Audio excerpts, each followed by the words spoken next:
Hi friends, welcome back to our channel Divya home life style. ఈరోజైతే మీతో మంచి healthy and tasty రెసిపీని share చేసుకుంటున్నాను. అదేంటంటే పన్నీర్ పులవ. సో ఈ పన్నీర్ పులవని ప్రిపేర్ చేసుకోవడానికి ముందుగా మనం 1.5 గ్లాస్ వరకు రైస్ తీసుకుని బాగా వాష్ చేసుకుని ఒక హాఫ్ అన్ అవర్ ముందైతే నానబెట్టుకొని ఉంచుకుందాం. ఈ పన్నీర్ పులవని మనం ప్రెషర్ కుక్కర్ లో ప్రిపేర్ చేయబోతున్నాం. ప్రెషర్ కుక్కర్ లో ప్రిపేర్ చేయడం వల్ల టైం సేవ్ అవుతుంది, ఇంకా టేస్ట్ కూడా చాలా బాగుంటుంది. అందులోనూ గ్యాస్ కూడా సేవ్ చేసుకోవచ్చు. ఇక్కడ మనం తీసుకునే రైస్ క్వాంటిటీ వచ్చేసరికి 400 గ్రామ్స్ రైస్. అలాగే ఈ రైస్కి మనం 250 గ్రామ్స్ వరకు పన్నీర్ని అయితే తీసుకుంటున్నాం. పన్నీర్ని మనం కట్ చేసేటప్పుడు మరీ ఎక్కువగా కూలింగ్ ఉండకూడదు, అలాగని కూలింగ్ లేకుండా ఉన్నట్లయితే అవి పీసుల్లో అయిపోయి మొత్తం గుండెలా అయిపోద్ది.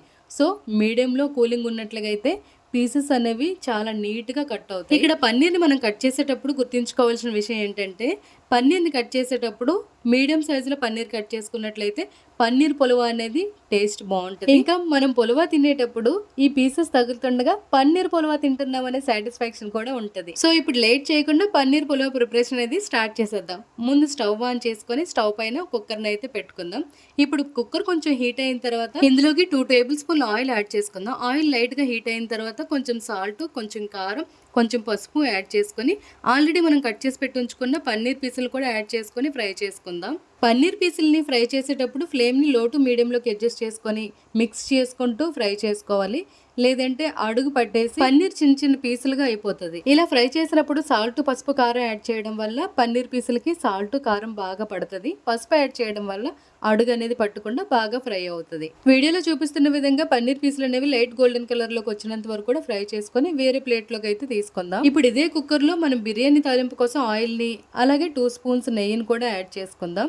ఇక్కడ నెయ్యి యాడ్ చేయడం వల్ల టేస్ట్ ఇంకా స్మెల్ కూడా చాలా బాగుంటుంది. ఆయిల్, నెయ్యి కొంచెం లైట్ గా హీట్ అయిన తర్వాత ఇందులోకి బిర్యానీ హోల్ మసాలాను అయితే యాడ్ చేసుకుందాం. అంటే చెక్క, లవంగ, యాలకులు, మిరియాలు, పలువ ఆకు, పలువ పువ్వు ఇవన్నీ ఉంటాయి కదా, అవి ఇంకా జీలకర్ర కొంచెం యాడ్ చేసుకొని ఫ్రై చేసుకుందాం. ఇవి ఫ్రై అయిన తర్వాత ఇందులో కొంచెం కరివేపాకు, పచ్చిమిర్చి, ఆనియన్స్ యాడ్ చేసుకొని ఫ్రై చేసుకుందాం. ఇప్పుడు ఈ ఆనియన్స్ కొంచెం ఫాస్ట్గా మగ్గడానికి టేస్ట్కి సరిపోయినంత సాల్ట్ని యాడ్ చేసుకుందాం. యాక్చువల్గా ఈ పన్నీర్ పులవ చేయడానికి రీజన్ ఏంటంటే, మా పాప అయితే పన్నీర్ తినడానికి అంతగా ఇష్టపడదు, బట్ బిర్యానీస్ ఏవైనా తినడానికి చాలా ఇష్టం. సో అలా కవర్ చేయడానికి అని చెప్పి పన్నీర్ పులవని అయితే ప్రిపేర్ చేస్తున్నాను. ఎందుకో నెయ్యి సరిపోలేదేమో అనిపించి నెయ్యి కూడా మళ్ళీ యాడ్ చేస్తున్నాను. ఈ పులవ తాలింపు వేస్తున్నాను కానీ స్మెల్ అయితే చాలా బాగుంది. ఎప్పుడు తినేద్దామా అన్నట్లు నాకైతే అనిపించింది. ఈ ఆనియన్స్ అన్ని కూడా ఫ్రైడ్ ఆనియన్స్ అయినట్లుగా, అంటే ఆ రేంజ్లో ఎగితే బాగుంటుంది పన్నీర్ పులవ అన్నది. సో ఈ ఆనియన్స్ బాగా ఫ్రై చేసుకుందాం. ఇక్కడ నేను పన్నీర్ పులవ తాలింపు వేస్తుండగా మా పాప మాత్రం, మా అమ్మ నా కోసం ఏదో స్పెషల్ ఐటెం చేస్తుంది, మంచి స్మెల్ వస్తుందమ్మా అన్నట్లుగా అయితే తన పక్క నుండి అంటే. ఇప్పుడు ఆనియన్స్ ఫ్రై అయిన తర్వాత ఇందులోకి 2 మీడియం సైజు టమాటోస్ని అయితే చిన్న చిన్న ముక్కలుగా కట్ చేసుకొని తాలింపులోకి యాడ్ చేసుకొని ఫ్రై చేసుకుందాం. ఈ తాలింపుని మనం టమాటాస్ అనేవి కొంచెం స్మూత్గా అయినంత వరకు కూడా ఫ్రై చేసుకుందాం. సో చూసారు కదా, కొంచెం లైట్గా ఆయిల్ అనేది సెపరేట్ అయింది కాబట్టి టమాటాస్ అనేవి ఫ్రై అయిపోయి ఇప్పుడు ఇందులో కొంచెం పసుపు, టేస్ట్కి సరిపోయినంత కారం, ధనియాల పౌడరు, జీలకర్ర పౌడర్ని యాడ్ చేసుకుందాం. అలాగే కొంచెం అల్లం వెల్లుల్లి పేస్ట్ని కూడా యాడ్ చేసుకుందాం. సో ఇవన్నీ మిక్స్ చేసుకుంటూ అల్లం వెల్లుల్లిలో ఉండే పచ్చివాసన పోయినంత వరకు కూడా ఫ్రై చేసుకుందాం ఈ తాలింపుని. ఇప్పుడు ఈ తాలింపులో మనం ఆయిల్ సపరేట్ అవ్వడం అనేది గమనిస్తాం. సో అంత ఆయిల్ యాడ్ చేసినట్లుగా అయితేనే పన్నీర్ పులవ టేస్ట్ అనేది చాలా బాగుంటుంది. ఎందుకంటే మనం ఇక్కడ యూజ్ చేస్తుంది ఆయిల్ ఇంకా నెయ్యి, 2 కూడా యూజ్ చేస్తున్నాం కదా. సో ఈ తాలింపు అనేది ఫ్రై అయిపోయింది. ఇందులోకి కొంచెం కొత్తిమీర, పుదీనాను యాడ్ చేసుకొని మిక్స్ చేసుకుందాం. పన్నీర్ పులవకి తాలింపు అయితే రెడీ అయిపోయింది. మనం ఇక్కడ బిర్యానీకి ఏం రైస్ యూజ్ చేస్తున్నాం అంటే సిల్క్ రైస్ తీసుకుంటున్నాం. ఆ రైస్కి వాటర్ ఎంత అంటే 3 గ్లాసెస్ ఆఫ్ వాటర్ అయితే యాడ్ చేయాలి. ఎందుకంటే గ్లాస్కి 2 గ్లాస్ వాటర్ అయితే యాడ్ చేస్తాం కాబట్టి 1.5 గ్లాస్ కాబట్టి 3 గ్లాసెస్ ఆఫ్ వాటర్ని అయితే మనము ఈ కుక్కర్లోకి యాడ్ చేసుకున్నాం. అలాగే ఇప్పుడు మనం ఇందులోని సాల్ట్ కానీ కారం కానీ సరిపోయినట్లయితే అడ్జస్ట్ చేసుకుందాం. నాకైతే పర్ఫెక్ట్గా కారం అలాగే సాల్ట్ కూడా సరిపోయింది. ఇప్పుడు ఈ వాటర్ని కొంచెం బాయిల్ చేసుకుందాం. అంటే రోలింగ్ బాయిల్ చేసుకున్న తర్వాత రైస్ని అయితే యాడ్ చేసుకోవాలి.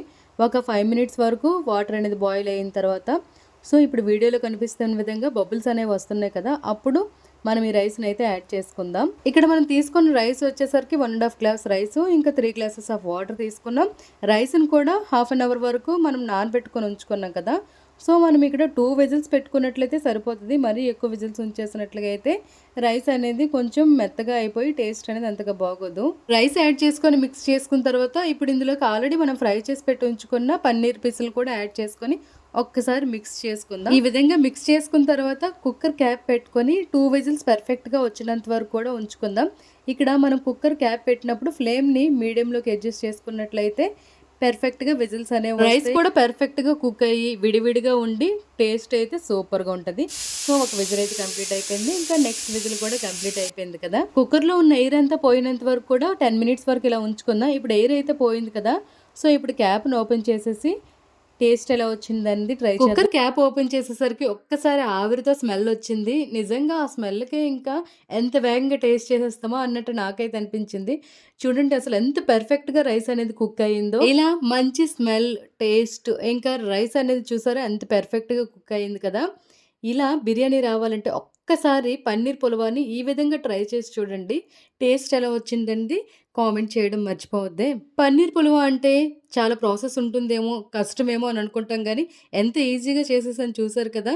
సో, ఈ ఆవిరనేది ఒక 10 మినిట్స్ పోయినంత వరకు ఉంచి, ఇప్పుడు మనం కుక్కర్ క్యాప్ ఓపెన్ చేసేసి, నేనైతే అస్సలు ఆగలేను. ఈ వేడి వేడిదే లాగించేయాలని ఫిక్స్ అయ్యున్నాను.